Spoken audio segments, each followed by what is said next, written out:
നമ്മളിന്ന് ഈ വീഡിയോ ഇടാൻ കാരണം നമ്മുടെ വീഡിയോയിലൂടെ ഒരു സുഹൃത്ത് കമൻറ്റിലൂടെ പറഞ്ഞിട്ടുണ്ടായിരുന്നു. നമ്മൾ ഈ 5.1 പാനൽ നമ്മൾ സെറ്റ് ചെയ്യുന്നത് കാണിച്ചു. നമ്മളതിലേക്ക് റിമോട്ട് കിറ്റിൻ്റെ ഡിസ്പ്ലേയും കാര്യങ്ങളൊക്കെ എങ്ങനെയാണ് ഇതിൽ ഫിറ്റ് ചെയ്യുന്നത്, ഈ ഡിസ്പ്ലേയിൽ നമ്മൾ ഈ പാനൽ എങ്ങനെയാണ് സെറ്റ് ചെയ്യണമെന്ന് കാണിക്കാൻ വേണ്ടിയിട്ടാണ് നമ്മൾ ഇന്ന് വീഡിയോ ഇടുന്നത്. ഇതാണ് നമ്മുടെ ആ 5.1 പാനൽ, ഫ്രണ്ട് പാനൽ. ഇത് 4 ഇഞ്ച് ക്യാബിനറ്റിക്ക് യൂസ് ചെയ്യാൻ പറ്റുന്ന നല്ലൊരു ഫ്രണ്ട് പാനലാണ്. ബ്ലാക്ക് അക്രിലിക് ഷീറ്റിൽ ചെയ്തിരിക്കുന്ന നല്ലൊരു പാനലാണിത്. ഇത് നമ്മൾ പുതിയൊരു ഡിസൈനാണ് നമുക്കിതിൽ കൊടുത്തിരിക്കുന്നത്. ഒരു സെൻറ്റർ ഫുൾ കട്ടിങ് ആയിട്ട് നമ്മളൊരു ഡിസൈനായി കൊടുക്കുന്നത്. നമുക്ക് ആദ്യം ഇതിൻ്റെ സ്റ്റിക്കർ ചെയ്ത് കളയാം, അപ്പോഴാണ് നിങ്ങൾക്ക് ഇതിൻ്റെ അറിയുള്ളൂ.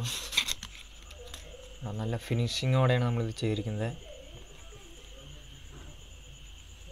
ഇവിടെ നമ്മുടെ 5.1 റിമോട്ട് കിറ്റിൻ്റെ ഡിസ്പ്ലേയും ഇവിടെ നമ്മുടെ USB പാനലിൻ്റെ ഡിസ്പ്ലേയുമാണ് ഇവിടെ വരുന്നത്. നമ്മളിതിൽ തൽക്കാലം നമ്മൾ സമയപരിധി ഉള്ളതായതുകൊണ്ട് നമ്മളിതിൽ 5.1 ഡിസ്പ്ലേയാണ് കാണിക്കുന്നത്. അതിനുവേണ്ടി നമ്മൾ യൂസ് ചെയ്തിരിക്കുന്നത് സൗണ്ട്രോൺ കമ്പനിയുടെ റിമോട്ട് കിറ്റാണ് നമ്മളിതിൽ യൂസ് ചെയ്തിരിക്കുന്നത്.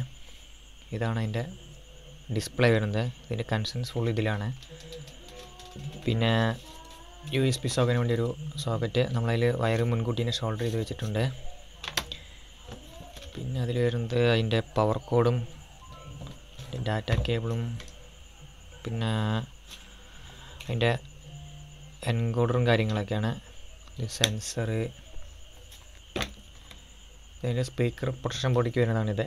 നമ്മൾ ആമ്പ് ഓണാക്കുമ്പോൾ ഇത് റെഡ് ലൈറ്റിലാണ് ഓൺ ആവുക. നമ്മൾ ആമ്പ് ഓൺ ചെയ്താൽ മാത്രമാണ് ഇതിൽ ഗ്രീൻ ലൈറ്റ് തെളിയും കാണാൻ. ഇതാണ് അതിൻ്റെ മെയിൻ ബോർഡ്, സൗണ്ട്രോൺ കമ്പനിയുടെ നല്ലൊരു ക്വാളിറ്റിയുള്ള ബോർഡാണ്. ഈ ബോർഡിനെ കുറിച്ച് നമ്മൾ മുന്നിട്ടുള്ള വീഡിയോയിൽ പറഞ്ഞിട്ടുണ്ട്. നമുക്കിത് എങ്ങനെയാണ് ഇതിലേക്ക് സെറ്റ് ചെയ്യുന്നത് നോക്കാം. അതിന് മുന്നായി നമുക്കതിൽ സെറ്റ് ചെയ്യാൻ ആവശ്യം നമ്മൾ കുറച്ച് അതേപോലത്തെ കുറച്ച് ഗ്യാപ്സ് ഉണ്ട് അതിൻ്റെ. ഇത് നമ്മളതിൽ സെറ്റ് ചെയ്തിട്ടാണ് നമ്മൾ ഈ ഡിസ്പ്ലേ നമ്മളതിലേക്ക് വെക്കുന്നത്. നമുക്കത് എങ്ങനെയാണ് വെക്കുന്നത് നോക്കാം ആദ്യം. അതിന് മുന്നായി നിങ്ങൾ ഈ ചാനൽ ആദ്യമായിട്ടാണ് കാണുന്നതെങ്കിൽ ചാനൽ സബ്സ്ക്രൈബ് ചെയ്യാനും ലൈക്ക് ചെയ്യാനും കമൻറ്റ് ചെയ്യാനും മറക്കരുത്. നിങ്ങൾക്ക് ഈ വീഡിയോ ഇഷ്ടമായെങ്കിൽ ഇത് നിങ്ങൾക്ക് സുഹൃത്തുക്കളിലേക്ക് ഷെയർ ചെയ്യാനും നിങ്ങൾ മറക്കരുത്. നമുക്ക് വീഡിയോയിലേക്ക് പോകാം.